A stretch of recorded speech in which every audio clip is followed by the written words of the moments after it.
Live mula sa CLTV 36 Studio. CLTV 36 News.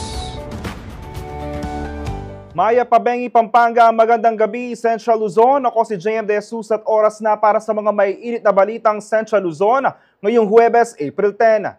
DPWH, isinulong ang ugnayan ng pribado at pampublikong sektor para sa infrastructure development. Vote buying case laban kay Kaluwag, hindi kaugnay ng kanyang kasalukuyang kandidatura ayon sa COMELEC.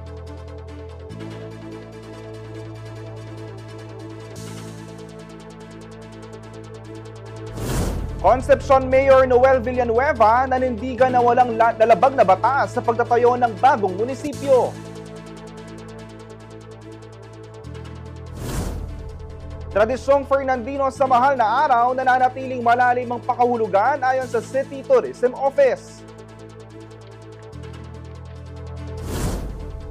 At 5 dekada ng serbisyo sa kababaihan, ginunita ng Soroptimis International Pampanga.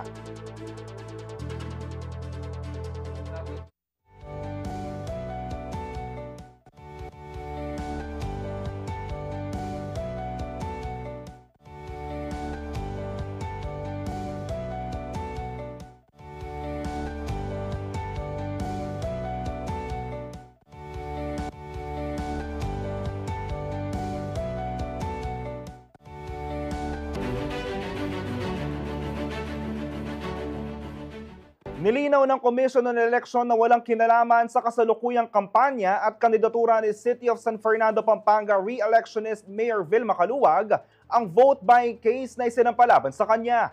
Subalit oras na mapatunayan nagkasala, posibleng maharap si Kaluwag sa perpetual disqualification from public office ayon sa poll body.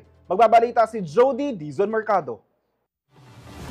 Ang magiging penalty sa case na ito, kung mapapatunayan sa korte, ay pagkakulong ng hindi mas mababa sa 1 taon at hindi lalagpas sa 6 na taon na pagkabilanggo, and yung pagkawala ng kanilang right to suffrage. Hindi sila pwedeng bumoto at hindi rin pwedeng iboto, and perpetual disqualification to hold public office. Ito umano ang posibleng kaharapin ni City of San Fernando Mayor Vilma Kaluwag ng kanyang mister na si Melchor at ni Julmar Mercado sakaling mapatunayang lumabag nga sila sa Omnibus Election Code, partikular na sa probisyon na nagbabawal sa vote buying. Nag-ugat ang kaso mula sa complaint ng isang nagngangalang Alvin Garcia sa umano'y pamimili ng boto na ikinubli raw sa payout ng sanitation program ng Barangay Dolores na di umano'y isinagawa sa City Hall noong panahon ng barangay at SK elections noong 2023. Ipinaliwanag ni Duque kung bakit sangkot ang alkalde sa kabila na ang asawa nito ang tumatakbo noon sa halalan. Ito kasi ay nangyari sa isang event na kung saan nagpatawag sila ng mga allegedly mga beneficiaries ng sanitation program, na kung saan nandun silang tatlo at may pagdidiskurso pa, may pagsasalita. Kaya nga nakasali si Mayora sa reklamo na ito dahil sa kanyang presence at ang kanyang mga other acts related to the incident. Nilinaw naman ni Duque na wala raw magiging implikasyon ng kaso sa kasalukuyang kandidatura ni Kaluwag. Ito ay hindi naman maapektuhan dahil hindi naman disqualification case ito.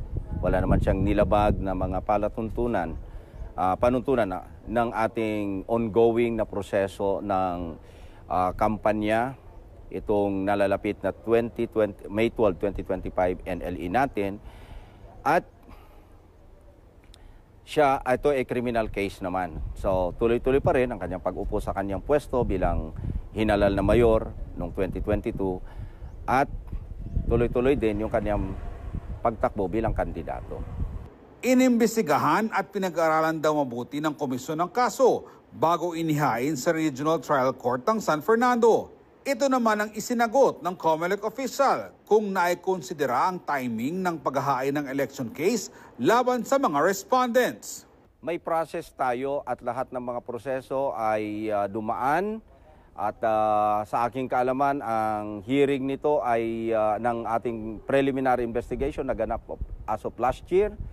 And na-submit ng ating hearing officer, investigating officer natin, ang kanyang findings. At tama naman yung may mga time na tama naman within the time ng pag-process that the NBank has come up with its resolution. And the filing of the information. Samantala, sa pamamagitan ng CSFP City Information Office Facebook page, naglabas na ng formal na pahayag si re-electionist Mayor Kaluwag sa kasong isinampa ng COMELEC. Nais ko pong linawin na ang kasong ito ay walang kinalaman sa aking kasalukuyang muling pagtakbo bilang alkalde ng ating syudad. Bilang paggalang sa proseso ng batas, kami po ay haharap sa kasong ito at ipagtatanggol ang aming mga sarili laban sa mga akusasyon. Bilang kami ay naniniwala sa justice system dito sa ating bansa. Sa kabila ng naturang kaso, nakatuon pa rin po ang aking atensyon sa pagtulong at pagsisilbi sa mga Fernandino. Patuloy rin po ang aking pagbisita sa mga barangay at komunidad ng syudad upang ibahagi ang mga nagawa nating proyekto at ang mga plano pa ng ating administrasyon para sa mga Fernandino bilang kanilang inda ng syudad.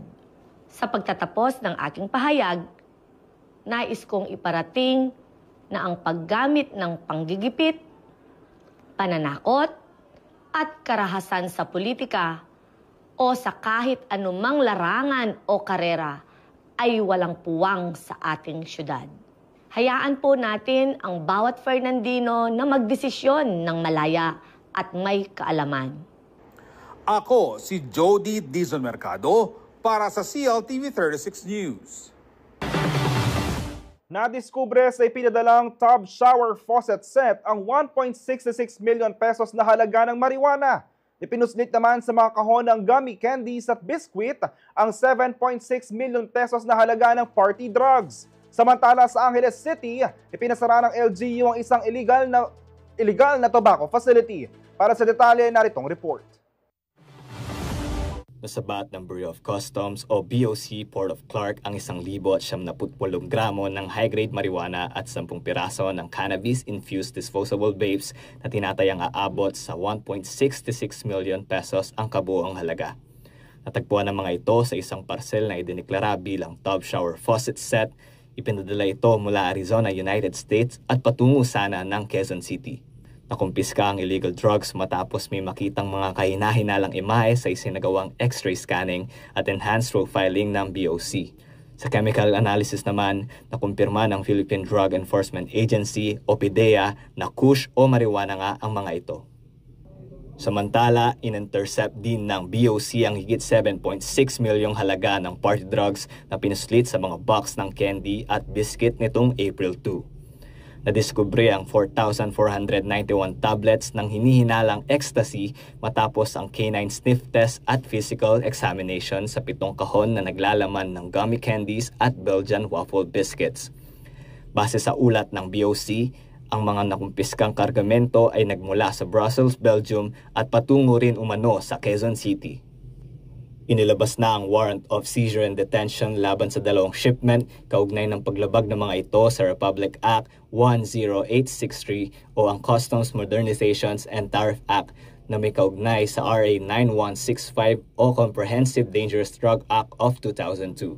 Sa iba pang balita, ipinasara ng Angeles City LGU ang illegal na tobacco facility sa Barangay Marco nitong Martes, April 8. Base sa mga ulat, lumilitaw na hindi otorisado ang mga operasyon ng tobacco hub dahil wala itong business permit. Kasalukuyang nagsasagawa ng hiwalay na investigasyon ang Angeles City Police Office ukol sa umano'y illegal na pagpapatakbo ng naturang pagawaan. Kahina-hinala kasi na walang nakitang finished products ng mga sigarilyo rito. Ayon sa mga operator, ginagamit lamang ang pasilidad upang magpatuyo ng tobacco bago ito dalhin sa kanilang main manufacturing center. John Ken Domingo, CLTV 36 News Intern. Binigyan diin ni dating Senator Kiko Pangilinan ng kahalagahan ng pagbibigay ng sapat na suporta sa mga lokal na magsasaka at mangingisda. bilang bahagi ng kanilang mas malawak na hakbang upang mapabuti ang kalagayan ng bansa. Sa kanyang pagbisita sa mga kabalen sa syudad ng San Fernando, Pampanga, tinalakay niya ang mga panukala na kanyang isusulong sa pagbabalik sa Senado sa layong magdulot ng positibong pagbabago sa agrikultura at iba pang sektor ng lipunan. Magbabalita si Lizen Morten. Binisita ni Senatorial Candidate Francis Kiko Pangilinan ang City of San Fernando, Pampanga nitong araw ng kagitingan para bisitahin ang kanyang mga kabalen supporters. Sa gitna ng aktibidad, nakapanayam ng mga miyembro ng media ang dating mambabatas at muli niyang naibahagi ang kanyang isinusulong na programang pangnutrisyon, ang pagbibigay ng libreng almusal sa mga estudyanteng Pilipino. Idinatalya ni Pangilinan kung paanong makatutulong ang isang komprehensibong feeding program na inaasahan niyang magdudulot ng mas mataas na kalidad ng edukasyon sa bansa.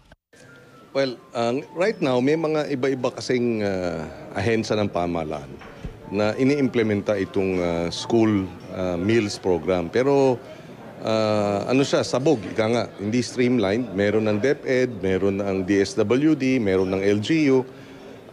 But I think very basic para sa ating mga mag-aaral na ipagpatuloy ang kanilang pag-aaral at hindi mag-drop out ay magkaroon talaga ng comprehensive, streamlined libreng almusal program from kindergarten or daycare hanggang grade 12. Iniuugnay ni Pangilinan ang kakulangan sa tamang nutrisyon ng mga estudyante bilang dahilan ng kawalan ng kanilang sigla at interes sa pag-aaral. Sa datos na kanyang inilatag, inihayag niya na malaking tulong sa edukasyon ang pagkakaroon ng regular na pagkain ng mga estudyante sa mga paaralan. Kinumpara nila yung mga estudyante na mayroong school meals at kinumpara ito sa mga estudyante na wala. At ang laki ng difference sa learning, ang laki ng difference sa dropout rates. Patunay na pag ang nakakain ng maayos ang ating mga anak, conducive to learning ang nangyayari at nababawasan ng hanggang 26 o 27% ang dropout rates. Dagdag pa ni Pangilinan, ang programang ito ay may layunin ding paigtingin ang kabuhayan ng mga magsasaka at mangingisda. Problema rin daw kasi sa mga kasalukuyang feeding program ay ang pagbili ng pamahalaan sa mga trader imbis na direktang suportahan ang mga local food producer. Up to half of the meals na ihahain dapat binibili sa mga lokal na farmers at fisherfolk ng komunidad para mayroon ding kita ang ating mga magsasaka at mangingisda. Ang nangyayari kasi din ngayon sa mga feeding programs na ito, mga trader ang binibilhan ng ating DSWD. Samantala sa usapin pa rin ng pagkain, binigyang diin din ng tumatakbong senador na hindi lang almusal kundi maging ang bigas at iba pang batayang pangangailangan. Dapat dagdagan ang budget para sa agrikultura. Kaugnay ito ng naging pangako ng kasalukuyang administrasyon na ibaba sa 20 pesos ang presyo ng bigas. Nung sinabi niyang papababain natin ang presyo ng bigas ng ganitong halaga, dapat sinabay niya na at para magawa ito sa loob ng 6 na taon ng kanyang panunungkulan, magiging times 5 ang budget increase para sa agriculture and fisheries. Dahil yun lamang ang paraan para mapababa ang presyo ng bigas at iba pang pagkain pag sinuportahan ng lubos ang ating farming and fishing sector. Sa kabila ng patuloy na hamon sa edukasyon, kalusugan at food security, nananatiling mahalagang tanong kung sapat ba ang suporta na naibibigay sa ating mga magsasaka at mangingisda. Paninindigan sa mga naging pahayag ni Pangilinan, tila apektado na rin ng problemang ito maging ang kalidad ng edukasyon na dapat natatamasa ng mga estudyanteng Pilipino. Lizen Morten, CLTV 36 News. Manatili nakatutok para sa iba pang balita ngayong araw.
Nagbabalik ang CLTV 36 News. Why settle for a cramped vehicle when you can cruise in comfort?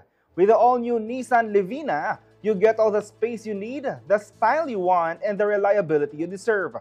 Ito ang MPV na hindi lang for transport, it's a lifestyle. Alamin ang ibang features ito, ang Nissan Livina sa report na ito.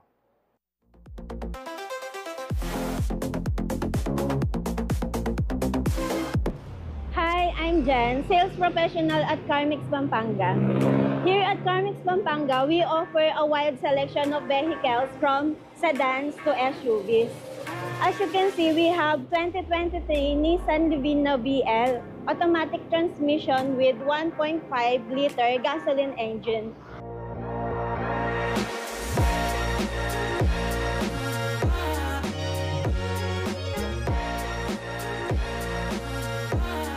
As you can see, naka V-motion grille na po siya with Nissan Livina logo and naka daytime running light, LED headlights, and fog lights. And naka piano black finish na din po yung hood niya. May controlling na po siya dito and naka telescopic steering wheel na po siya. Dito naman po tayo sa loob ng sasakyan. As you can see, naka push start button na po siya.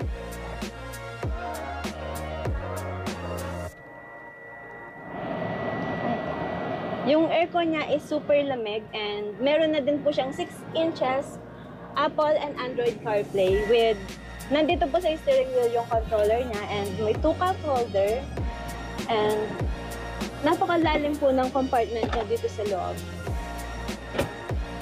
Naka-black leather seats na din siya and super lakas po ng aircon niya. Nandito lang po yung adjustable. Naka-automatic transmission na din po tayo. Meron din po siyang charger dito, control charger. Check naman natin siya sa likod. Meron siyang tail light, reverse camera, and dual sensor. Check naman natin yung compartment niya. When it comes to compartment naman po, meron po tayong extra compartment dito and kung may family outing po tayo, pwede po nating i-fold yung mga chairs for extra space. So, very spacious na po siya. Marami na po kayong malalagay. And sa wheels naman po, we have 16 inches alloy wheels and 45-liter fuel tank. Sa clearance naman po, mas mataas na po siya from the ground. So, less worries na po tayo sa mga rocky roads and sa mga humps.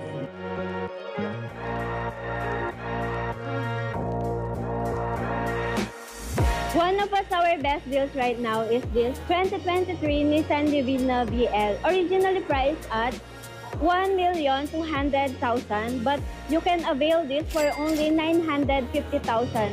Open for cash and financing with free transfer of ownership, comprehensive insurance, and free chattel mortgage. With Laos Group Cares 24/7 roadside assistance worth of 32,500. For more details, you can contact us at 0918-854-2261. And you can visit us at Carmix Pampanga, located at Jose Abad Santos, Dolores, San Fernando. Drive your dream car today. See you! Inibitahan ng PAMSAM ang DPWH sa isang public-private consultation meeting nitong Martes, April 8. Sa nasabing pagtitipon, ibinahagi ng ahensya ang kanilang major infra projects kagaya na lamang ng Pampanga Circumferential Road. Umaasa rin ng DPWH na sa tulong ng pribadong sektor, maisusulong ang mga proyekto. Narito pong report. Isa sa malalaking problemang kinahaharap sa Pampanga ang mabagal na daloy ng trapiko. Bunsod nito, prioridad ng Department of Public Works and Highways o DPWH Region 3 ang Pampanga Circumferential Road sa kanilang major infrastructure projects. Layo ng kalsada na maidugtong ang lahat ng syudad at munisipalidad sa lalawigan. At bilang isang major access route, maaari nitong ma-decongest ang trapiko sa kahabaan ng MacArthur Highway. Magsisilbi rin itong alternate route sa NLEX kung bibiyahe sa Pampanga. Bahagi ng proyekto ang Lubao-Guagua Minalin Santo Tomas Road, Santo Tomas Interchange, Santo Cristo Flyover, Concepcion Mabalacat Bypass Road at Bacolor Porac Access Road. Yung ating mga bypasses, and of course our mga widening projects being undertaken. Ito yung to decongest the traffic within Pampanga itself. No? Actually, yung medyo pinaka-critical natin ngayon yung ating Santo Tomas Interchange, which is currently funded, but medyo limited lang yung mga releases. But hopefully, in the next years, ma-post ito para totally maging functional na. Samantala, napag-usapan din sa naganap na public-private consultation na inorganisa ng Pampanga Chamber of Commerce and Industry Incorporated o PAMCHAM nitong Martes, April 8, ang problema ng mga proyekto sa right-of-way. Gayon din ang land acquisition. Actually, yung right-of-way issue is really parang naging kasama na ng aming mga projects. But just the same, dito nga sa atin sa Pampanga, mostly kasi mga dinaanan dito is mga vacant lot yan. Pero yun nga, we have mentioned earlier, na kuminsan yung titled na hawak nila is not the one, yung owner. Kumbaga sana ilang generation na yun, no? Yun yung naging problema natin. So, nililipat pa sa kanilang mga pangalan. That's why nadi-delay naman. Nagkakos ng delay sa ating mga infra projects natin. At hopefully, kung maayos na yan, magiging tuloy-tuloy naman yung ating magiging construction. Kinilala rin ng DPWH ang importansya ng kolaborasyon sa pribadong sektor, partikular na sa pagsuporta sa infrastructure development. Well, of course, napakalaking bagay niyan. That is really a big help sa amin, especially sa amin, sa DPWH, dahil kung wala yung mga private na yan, so sino yung tutulong sa amin para i-push ito ang mga projects, and they will justify kung ano talaga yung needs natin. That's why ang ating naman intention is really for the development of our nation. Di ba? May papel din daw ang pribadong sektor sa pag-endorso ng mga proyekto para mapaglaanan ng budget. Kasi kung minsan kailangan ng may magpupus para mapalaki yung pondo niya para maagang matapos, para magamit natin kaagad. Liana Canilaw, CLTV 36 News. Isa ang syudad ng San Fernando, Pampanga sa dinadayo tuwing mahal na araw. Ito ay dahil sa mayamang tradisyon nito kagaya ng tira, bakal at senakulo. Ngunit higit sa turismo, lalo itong alalahanin ang paghihirap at kamatayan ni Jesucristo. Narito pong report.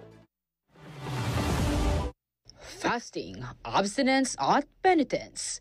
Ganito karaniwang inoobserbahan ng mga Katoliko ang Lenten season. Bukod pa rito ang mga nakagis na mga tradisyon sa mismong mahal na araw o Maleldo sa Kapampangan. Kabilang rito ang Visita Iglesia, Pabasa, Stations of the Cross at iba pa.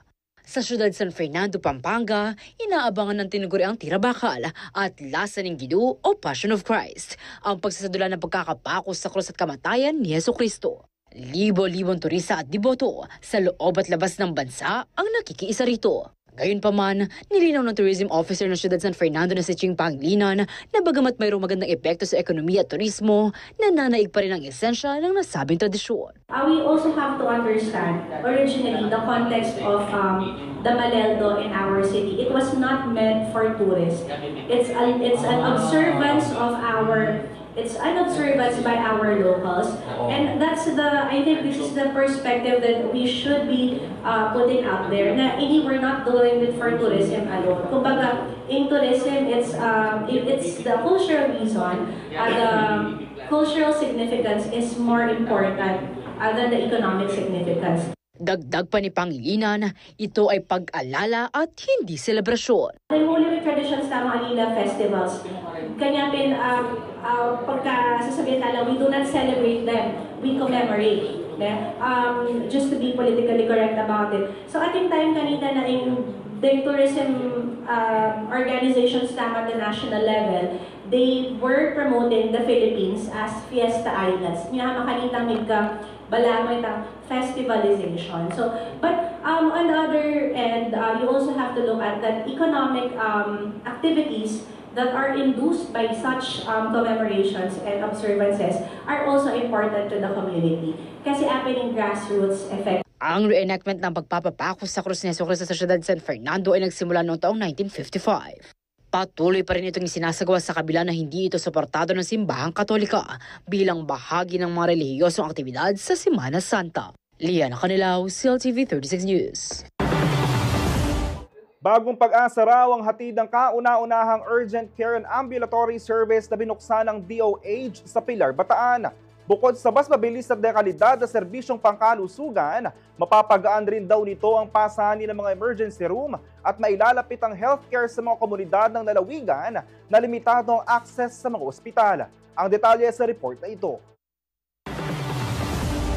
Binuksan na ng Department of Health o DOH ang Bataan General Hospital and Medical Center o BGHMC, bagong urgent care and ambulatory service bukas sa Pilar, Bataan nitong April 9, kasabay ng pagdiriwang sa Araw ng Kagitingan. Ang bagong pasilidad ay inaasahan namanong magbigay ng access sa dekalidad na serbisyong pangkalusugan para sa bawat Pilipino. Pinangunahan ni DOH Secretary Teodoro Herbosa ang seremonya kasama sina DOH Undersecretary Glenn Matthew Bagaw at Regional Director ng Central Luzon Center for Health Development, Corazon Flores. Dumalo rin sina Dr. Montserrat Chichioco ng Jose B. Lingad Memorial General Hospital, Dr. Dennis Dayaw Ordoña ng Mariveles Mental Wellness and General Hospital, Dr. Maria Isabel Galliaro ng Talavera General Hospital at Dr. Elizabeth Serrano ng Treatment Rehabilitation Center. Kasama ang mga opisyal mula sa PhilHealth na nagbigay ng accreditation sa BGHMC bukas, local government leaders, healthcare champions at ilang miyembro ng komunidad. Sa isang mensahe, binigyang diin ni Dr. Glory Baltasar, BGHMC Medical Center Chief, ang kahalagahan ng bukas sa pagtugon sa lumalaking pangangailangan ng komunidad sa kalusugan, pati na rin sa pagpapagaan ng kanilang financial burden. Higit sa lahat, makakatulong raw ito para mabawasan ang pasanin sa mga emergency room. Para naman kay Yusek Bagaw, ang mga bukas facility ay nagsisilbing tulay sa pagitan ng primary care at mga hospital-based services na nakatuon sa pagpapalakas ng local health system. Inilarawan din niya ang pasilidad bilang simbolo ng pag-asa at pagkakaisa para sa buong komunidad. Samantala, binigyang diin ni Secretary Herbosa ang kahalagahan ng prinsipyo ng TED, tamang pagkain, ehersisyo at disiplina sa pagsasakatuparan ng mga pangunahing layunin ng DOH. Kabilang ang health promotion and disease prevention, acute care o urgent care at women's health. Binanggit niya ang papel ng bukas facility sa pagpapalapit ng mga serbisyong pangkalusugan sa mga komunidad, lalo na sa mga lugar na may limitadong access sa mga ospital. Ang BGHMC bukas ay nagbibigay ng malawak na urgent care at diagnostic services, kabilang ang mga laboratory, radiology at pharmacy. Nag-aalok din ito ng specialized outpatient clinics gaya ng family health, children's health, women's health, eye care, internal medicine, surgery, ENT head and neck, dental at nutrition and dietetics. Nag-aalok din ito ng screening services para sa iba't ibang uri ng cancer, HIV, tuberculosis, sexually transmitted infections, diabetes at hypertension. Ito ang ika-49 na bukas sa bansa, ika-5 sa Central Luzon at kauna-unahan sa Bataan. Kasama si Karen Murillo. Karil Garcia, CLTV 36 News Intern. Manatili nakatutok para sa iba pang balita ngayong araw.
Nagbabalik ang CLTV 36 News, usapang basketball naman.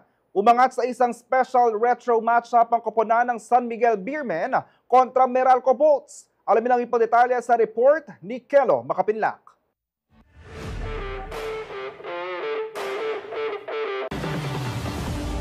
Nagpasikat ang San Miguel Beermen sa kanilang special retro matchup kontra Meralco Bolts para sa 50th anniversary ng Philippine Basketball Association o PBA sa makasaysayang Rizal Memorial Coliseum nitong Miyerkules, April 9.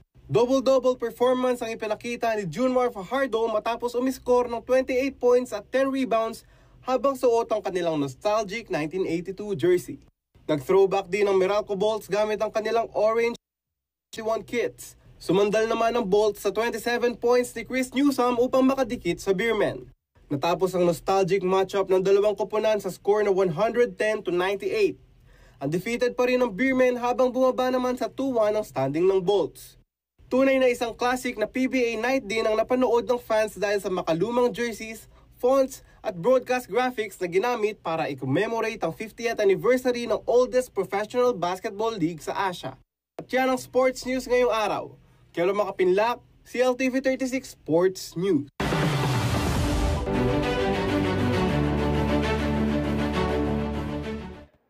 Nanindigan si Concepcion Tarlac Mayor Noel Villanueva na wala umanong nalabag na batas ang kanyang administrasyon sa pagtatayo ng bagong gusaling pampamahalaan ng bayan.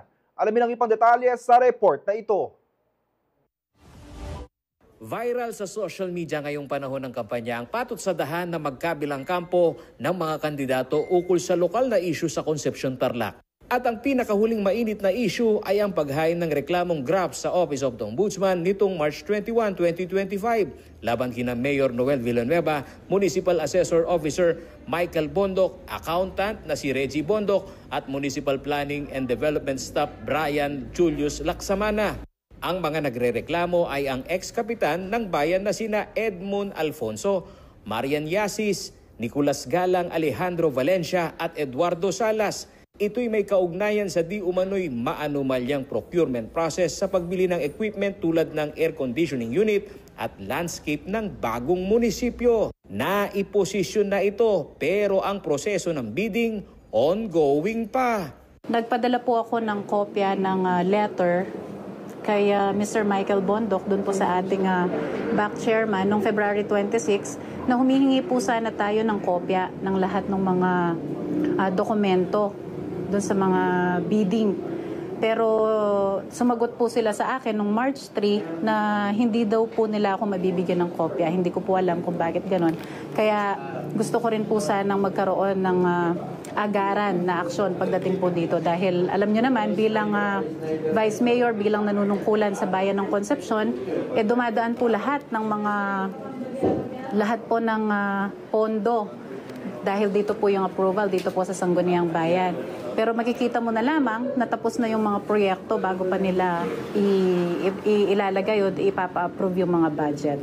Kinikilala umano ng dating alkalde at ngayon mayoral candidate Andy Lacson ang magandang dulot ng bagong munisipyo, subalit dapat umano sagutin ni incumbent Mayor Noel Villanueva ang mga tanong ukol sa naging proseso ng proyekto. Yung take ko lang ho dyan, yes, they can say that it is politically motivated. Panahon po ng politika ngayon eh. They have the right to say that. At yun ang magiging impression ng tao. Pero kami ho, I tell you, kayo po, yung media, tsaka yung taong nakikinig. Hindi ko sinasabing, kampihan niyo po kami. Hindi ko sinasabing, mag-side kayo sa amin. Ang alamin niyo lang yung totoong nangyari doon sa proseso. At by knowing the truth and knowing the facts at nangyari, okay na po kami doon. Samantala, sa pagharap sa programang Tapatang Bayan ng CLTV 36 ni Mayor Noel Villanueva, sinabi niyang bagamat hindi pa nito natatanggap ang kopya ng reklamo, sagot niya, malinis umano ang kanyang konsensya at depensa ni Mayor, wala siyang nalalabag sa sistema ng bidding. Tingin ko, lahat naman compliant Naging maingat nga ang aming mga Bid and Awards Committee. Instead na variation orders lang ang mga ito, meaning extra work orders to complete the project, pwedeng hindi na idaan sa prosesong bidding yan. Pwede nang idaan sa isang provision ng procurement law yan, ng RA 9184, na tinatawag nilang alternative mode of procurement, na kung tawagin ay negotiated bid under the variation order, extra work order. Kasi below 10% of the total project cost, pwedeng i-variation yan. Pwedeng negotiated bid lang yan. No need to go through a public bidding. Pero maingat nga yung back, sabi nila, idaan na natin sa bidding. Bida ni Villanueva, walang utang ang lokal na pamahalaan sa infrastrukturang higit kalahating bilyong piso na nakuha umano sa ambagan ng ilang senador at local leader ng Tarlac. One thing more, dun sa mga kina-question daw nilang transaksyon, not even a single cent was disbursed from the coffers of the municipal government. Kaya wala silang kaso eh. Walang basis yung kaso nila. It has no legal basis to stand on. No legal leg at all. Samantala, sa tanong kung matutuloy ang debate ng dalawang kampo, sagot ni Villanueva. Sa nakikita ko, hindi na pwedeng resolbahin sa debate ito dahil nakita na ng mga kababayan namin yung mga tamang issues. So, siguro tingin ko out of the question na yung public debate.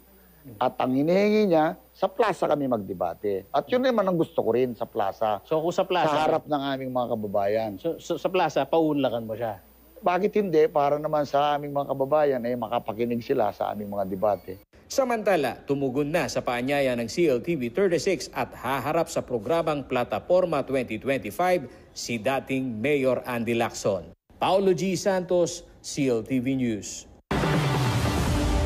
Samantala, nagsagawa ng wreath-laying ceremony ang pamahalaang lungsod ng San Fernando, Pampanga sa makasaysayang San Fernando Train Station sa Barangay Santo Niño nitong Miyerkules, April 9 bilang paggunita sa ika-83 na anibersaryo ng Bataan Death March.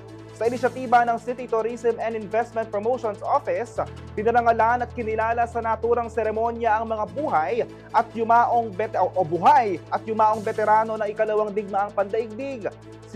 Sinaksihan ito ng kanilang mga kaanak.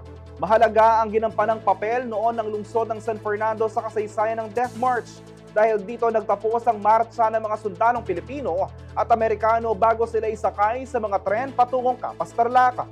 Bahagi na ng taunang pag-alala ng lungsod ang pag-aalay ng bulaklak sa Death March marker at Wall of Valor o Valor, mga istruktura na nagsisilbing simbolo ng kabayanihan ng mga sundalong Pilipino at Fernandino. Pinangunahan ni na Acting City Administrator Engineer Michael Quizon Jr. at City IP Officer Ching Pangilina ng programa bilang kinatawan ni Mayor Vilma Balyacaluwag. Dumula rin ang mga opisyal mula sa Philippine Veterans Affairs Office, Philippine Veterans Bank, Veterans Federation of the Philippines, Philippine National Police at ang opisyal ng barangay.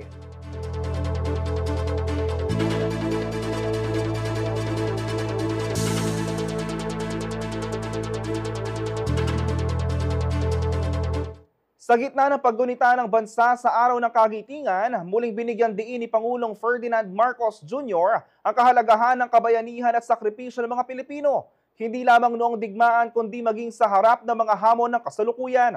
Kasabay nito, muling binuksan sa publiko ang makasaysayang underground museum sa Mount Samat, tampok ang bagong curated exhibits na nagpaparangal sa mga bayani ng Bataan. Alamin ang ipong detalye sa report na ito.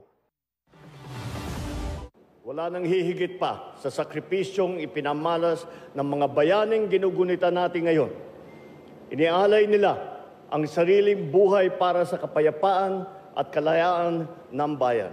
Bahagi ito ng talumpati ni Pangulong Ferdinand R. Marcos Jr. sa selebrasyon ng ika-83 anibersaryo ng Araw ng Kagitingan nitong Miyerkules, April 9 na ginanap sa Mount Samat, Pilar, Bataan. Ayon kay PBBM, hindi lamang ang mga veteranong lumaban sa Bataan ang dapat alalahanin, ngunit pati na rin ang araw-araw na tapang ng mga mamamayan sa gitna ng krisis. Dagdag pa ng Pangulo, ang aral ng kagitingan ay dapat dalhin sa hinaharap. That is what we celebrate. That is the lesson that we learn, and that is the lesson that we will carry into the future. Thank you very much. Mabuhay ang Pilipinas, mabuhay ang bagong Pilipino. Bahagi rin ng pagdiriwang ang Philippine Veterans Week na ginaganap mula April 5 hanggang April 11 sa pangunguna ng Department of National Defense o DND at Philippine Veterans Affairs Office, katuwang ang iba't ibang ahensya ng pamahalaan. Kasabay rin ng Araw ng Kagitingan, muling binuksan sa publiko ang Underground Museum sa Mount Samat National Shrine. Pinangunahan din ni PBBM ang pagbubukas ng newly renovated museum na matatagpuan sa ilalim ng colonnade ng Dambana. Sa ilalim ng 19 million pesos renovation project, isinagawa ang mga structural upgrade at muling dinisenyo ang mga exhibit upang higit na maipakita ang makasaysayang papel ng Bataan noong ikalawang digmaang pandaigdig. Tampok sa bagong curated exhibits ang Legacy of Bataan na nagbibigay pugay sa kabayanihan at sakripisyo ng mga sundalong Pilipino at Amerikano, pati na rin ng mga lokal na bayani ng Bataan. Nagpaabot din ng pasasalamat ang chairperson ng National Historical Commission of the Philippines na si Regalado Trota Jose Jr. kay PBBM sa kanyang suporta sa proyektong ito. Mga gumagawa sa mga heritage, importante yan na mapakita mo sa court yung mga tingin natin. So, papasalamat tayo ng mga sa kanyang pagsusuporta sa ating mga veteran. Aisel Fernando, CLTV 36 News. Manatiling nakatutok para sa iba pang balita ngayong araw.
Nagbabalik ang CLTV 36 News. Alamin naman natin ang lagay ng panahon sa ulat ni Rogelio Reyes, weather forecaster mula sa Pag-asa Clark Station.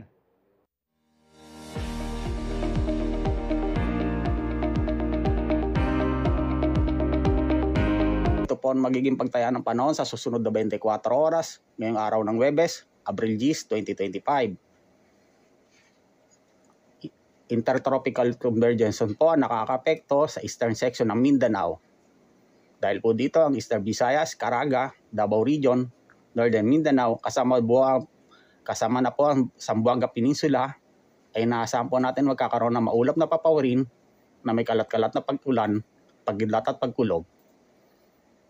Samantala, ang Metro Manila, kasama po ang Pampanga at natitirang bahagi ng bansa, ay magkakaroon ng general fair weather na may mainit na panahon sa tanghali at may mga maulap at kalat-kalat na pag-ulan, pagkulog at pagkidlat, lalong-lalo na po sa hapon at sa gabi.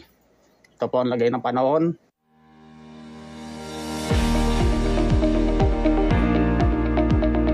Ipinagdiwang ng Soroptimist International Pampanga ang kanilang golden anniversary bilang pagkilala sa dekadang serbisyo para sa kapakanan ng kababaihan. Sa selebrasyon, nagpaiwan ng paalalang nakatatandang miyembro ng samahan para sa bagong henerasyon ng Soroptimist. Alamin yan sa report ni Lizen Morten. 5 dekadang paglilingkod, pagsuporta at pakikibaka para sa kababaihan. Ito ang ipinagdiwang ng Soroptimist International of Pampanga sa kanilang golden anniversary nitong Miyerkules, April 3 sa Heroes Hall City of San Fernando, Pampanga. Isa itong makasaysayang pagtitipon kung saan binigyang parangal ang mga naging past president ng samahan upang gunitain ang di matatawarang kontribusyon ng organisasyon sa paghubog ng buhay ng mga babae sa lalawigan. Ayon kay Mary Grace Malyari, incumbent president ng Soroptimist International Pampanga, ang 50 taon ng serbisyo ay selebrasyon ng panibagong pag-asa para sa kababaihan. Ang team namin, empowering women for future. 50 years ng Soroptimist International Pampanga, lagi silang nandyan to empower women and girls. Marami kaming mga activities and projects that are focused sa education. Like we have scholars, we do career mentoring, we have environmental projects, we have medical missions. Pero sa kabila ng kanilang mga programa, batid ni Malyari na marami pa rin kababaihan sa Pampanga ang nangangailangan ng tulong, gabay at inspirasyon upang maisakatuparan ang kanilang mga pangarap. To be honest, maganda ang status ng ating mga kababaihan ngayon po sa Pampanga. Pero of course, marami pa rin kailangan ng tulong, maraming kailangan ng support. Kasi malaking bagay yung meron silang tinitingalang ate, tinitingalang mentor na kahit paano may nagpupush sa kanila at may nag-encourage sa kanila. Isa sa mga patunay ng matibay na pundasyon ng Soroptimist Pampanga ay si Dr. Leticia Yap. Sa kanyang edad, siya ay nananatiling aktibong miyembro ng organisasyon at kanya itong pinanghawakan sa pagdaan ng mga dekada. Sabihin ko ang totoo ha, I'm 90 years old and I have been in Soroptimist for 49 years.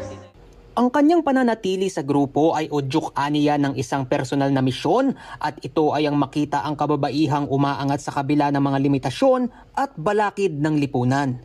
It appeals to me kasi nakita natin noon ang mga babae noong 1984 convention sa Nairobi, Kenya. Ang sabi noon, kalahati ng mundo babae. 1/3 of the workers of the world babae. 1/3. Pero they earn only 1/10 of the salaries of the world. And they own only 1/100 of the properties of the world. At nang dahil sa kanyang hangarin ng mga panahong iyon, ipinagmamalaki ngayon ni Yap na hindi na mabilang ang mga babaeng natulungan ng Soroptimist International of Pampanga mula sa mga single mom hanggang sa mga estudyanteng ngayon mga profesional na. Usually ang tinutulungan namin kung paano magkakaroon ng hanap buhay. Kung minsan meron lumalapit sa akin, kung hindi nyo kami tulungan, Hindi ko napaaral yung aking anak. 3 anak ko nakapag-aral ng college at ngayon naghahanap buhay nila. Ngayon, tumutulong din kami sa pag-aaral. Tinutulungan ng sweet tuition, tinutulungan ang mga batang babae kung paano magandang kukunin nilang karera para sila makakapaghanap buhay. Samantala, dumalo rin sa selebrasyon si dating Senadora Leila de Lima na kilala sa kanyang advokasya para sa karapatan ng kababaihan. Para sa kanya, ang layunin ng Soroptimist ay kaakibat ng kanyang mga naging pakikibaka sa pamahalaan at magsilbi sana itong inspirasyon para sa kababaihan ng lipunan. These are really determined advocates, champions for women's rights, women's gender equality and empowerment. Ay talaga naman this is so much related to what I've been fighting for, championing women's causes, especially the victims of injustice, the victims of misogyny. Nananawagan din ng dating senador sa mga kababaihan na huwag palagpasin ang mga nararanasang pambabastos kahit pa ito ay itinuturing na biro ng karamihan sa lipunan. Para sa mga kababaihan, lalo na kayo mga bata, mga kababaihang bata, na huwag niyo hong tatanggapin yung mga ganyan na mga jokes. Dapat you push back always against those. Sa paglipas ng mga panahon, malaking bagay para sa Soroptimist International of Pampanga ang maging matagumpay ang samahan sa pagpapabuti ng kalagayan ng kababaihan. Kaya bilang pagtanaw ngayon sa bagong henerasyon ng Soroptimist, paalala ng kanilang nakatatandang miyembro, huwag kayong magsasawang magtrabaho. Ang success ay hindi isang pitik yan. It takes a little time for it to be effective. Kaya kailangan tuloy-tuloy ang pagtulong. Hindi pwedeng, hindi na ngayon dahil 1 buwan na kami tumutulong, wala pang nangyayari. Maaaring 1 taon, makikita niyo ang diferensya. At yun ang aming ginagawa ngayon sa mga kabatang Soroptimist. Lizan Morten, CLTV 36 News. Isang makulay at makabuluhang art at fashion exhibit ang isinagawa sa Europa. Tampok ang galing at talento ng mga Pilipinas sa likod na eksbisyong ito. Isang personal na kwento ng pagbabahala, pangarap at pagkilala sa kulturang Pilipino. Narito pong report. Isang makabago at makulay na pagsasama ng sining at moda ang ipinamamalas ngayon ng ating mga kababayan sa Europa. Ito ay ang fashion and art exhibition na pinamagatang Le Mode de Moi. Ang Le Mode de Moi o The Fashion Within Me ay nagsimula sa Paris noong 2024 at sinundan sa Netherlands ngayong taon. Layo nitong ipakita ang personal expression sa pamamagitan ng art and fashion. It's about a story of ourselves as an artist and with combination of the Filipino dresses. So ito pong aming paintings ay paired with a dress. Hindi tulad ng mga tipikal na glamorous fashion show kung saan tampok ang mga catwalk na sinasabayan ng flash ng mga kamera, ito ay isang cultural movement na nagpapakita ng talento at kultura ng mga Pilipino sa pamamagitan ng paintings at Filipiniana dresses. Ayon pa sa organizer na si Chelony Mercado, ang Le Mode de Moi ay isa ring tribute para sa kanyang yumaong ina na isang dressmaker. Ang unang nagturo sa kanya ng pananahi noong siya ay 7 taong gulang pa lamang. Ngunit sa hangaring maabot ang kanyang mas malaking pangarap, pansamantala niyang kinalimutan ang nasabing craft. Pero noong nawala yung nanay ko, doon ako napaisip na parang gusto kong balikan yung pananahi. At the same time, magkaroon ako ng project para sa nanay ko. And itong La Mode de Moi namin ay all Filipina painters. Isa si Carmi Perez sa 25 artists na nakiisa sa exhibition. Sa murang edad, nadiskubre na umano niya ang kanyang passion para sa art. I was in grade school. Na-discover ko na yung na may magaling ako mag-drawing. May passion ako sa art. So every project sa school na regarding art, lagi akong mataas yung grade ko. And then nag-continue yun hanggang high school, nagpatuloy yung love ko sa art. sa mga projects sa school, ganon. And then pag may gustong magpagawa sa akin, ginagawa ko din. Si Perez na tubong Makabebe, Pampanga ay minsan na ring sumali sa mga art exhibition sa iba't ibang parte ng lalawigan. Naging miyembro rin siya ng Guhit Pinas, isang organisasyon na binubuo ng Filipino artists mula sa iba't ibang panig ng bansa na nagsusulong na gawing art capital ng Asia ang Pilipinas. Dati po may mga sinasalihan po ako mga group exhibits, local group exhibits sa San Fernando, Pampanga. And then this lang po, March, I was able to judge at the school for Kulaya. I think it's called Kulayaan. Ayon pa kay Perez, nakatutulong ang ganitong klase na exhibition sa mga kagaya niyang artist, lalo na bilang isang babae.